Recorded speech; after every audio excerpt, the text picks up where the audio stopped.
Welcome to the West Wing Week, your guide to everything that's happening at 1600 Pennsylvania Avenue. This week, the President welcomed to the White House both student filmmakers and student scientists. Really inspiring.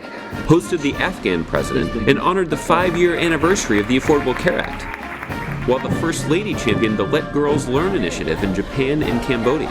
That's March 20th to March 26th, or the Magic Page.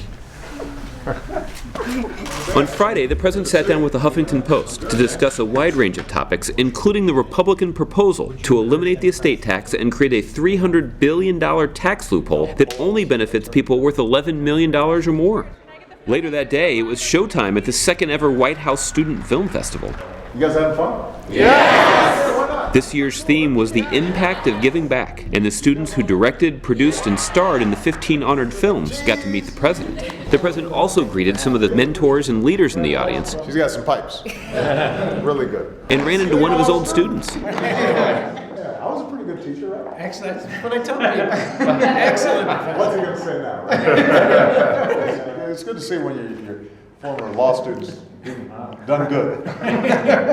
The student filmmakers got to see their films on the big screen, and the president announced a 1 million hour pledge from the entertainment industry to mentor young people. So today, as part of our United We Serve effort, I am proud to announce that AFI and the Screen Actors Guild, American Federation of Television and Radio Artists, are pairing up to give each of the young filmmakers here a mentor who can bring out the best of them in the months ahead. The organizations are also reaching beyond these young people. They're going to pledge 1 million hours of educational and mentoring programs for young people across the country over the next 3 years, which is a remarkable commitment.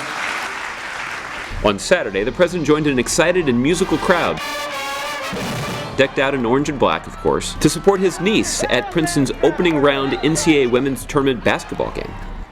Meanwhile, on the other side of the globe, the First Lady was finishing up a 3-day trip to Cambodia and Japan as part of the Let Girls Learn initiative, which champions efforts to help adolescent girls attend and complete school both in the United States and around the globe. You are going to do great things in the world. Yes. Yes, you are. In Japan, the First Lady highlighted the importance both countries place on international girls' education and announced a new partnership on this issue through development programs and collaboration between the Peace Corps and Japan's overseas cooperation volunteers. Before leaving for Cambodia, the First Lady visited 2 shrines in Kyoto, the cultural center of Japan. She also tried her hand at a little lively taiko drumming with some local high school students. In Cambodia, the First Lady highlighted community-driven solutions that are changing the lives of girls. Cambodia is one of the first 11 countries included in the Let Girls Learn Peace Corps initiative. It is these types of solutions that the First Lady later discussed with members of the Peace Corps during a training that served as part of the launch of Let Girls Learn. Before returning home, the First Lady visited one of Cambodia's most famous destinations, Angkor Wat, a massive ancient temple built in the early 12th century. It still stands as the largest religious monument on Earth. It's a prototype.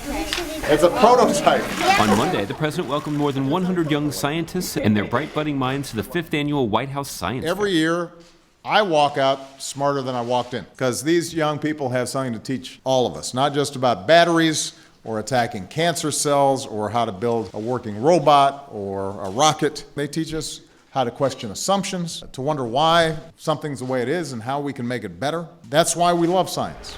How are you feeling about your model for this year? Good? Confident, very confident. You feel confident? Oh, yes. I like that. You sound confident. Just saying. I don't know what y'all have been doing.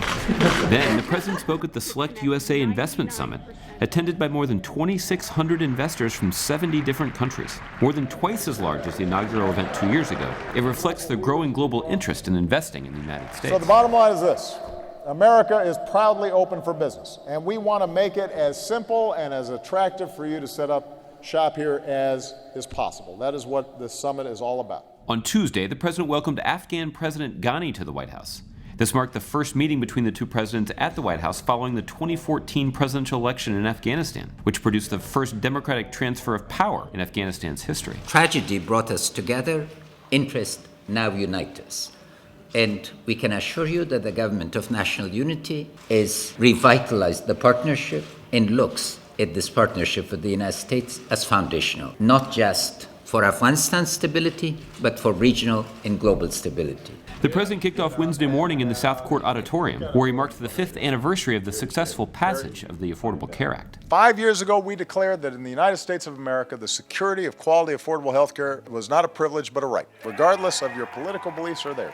We're saving money in the process, and we're cutting the deficit in the process, and we're helping businesses in their bottom lines in the process. We're making this country more competitive in the process. And in a lot of ways, it's working better than many of us, including me, anticipated. Nice to see you. Then, leaders from the Boy Scouts of America joined the president in the Oval Office to present him with a token of appreciation That's a big coin right there. and the 2014 annual report that highlights their accomplishments. He also got his membership card updated. Is my membership card? Yes, sir. It's updated for 2015? Later, the president met with local officials and small business owners to discuss trade. Who knows, I might buy some.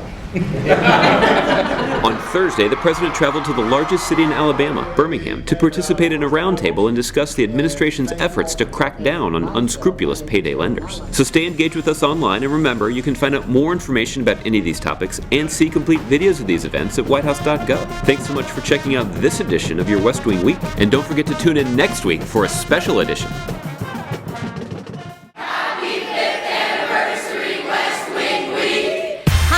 Hey everyone, I'm Olivia Munn. Welcome to West Wing. Welcome to another episode of West Wing.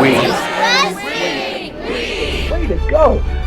Take it away, Mr. President. Your guide to everything that's happening at 1600 Pennsylvania Avenue.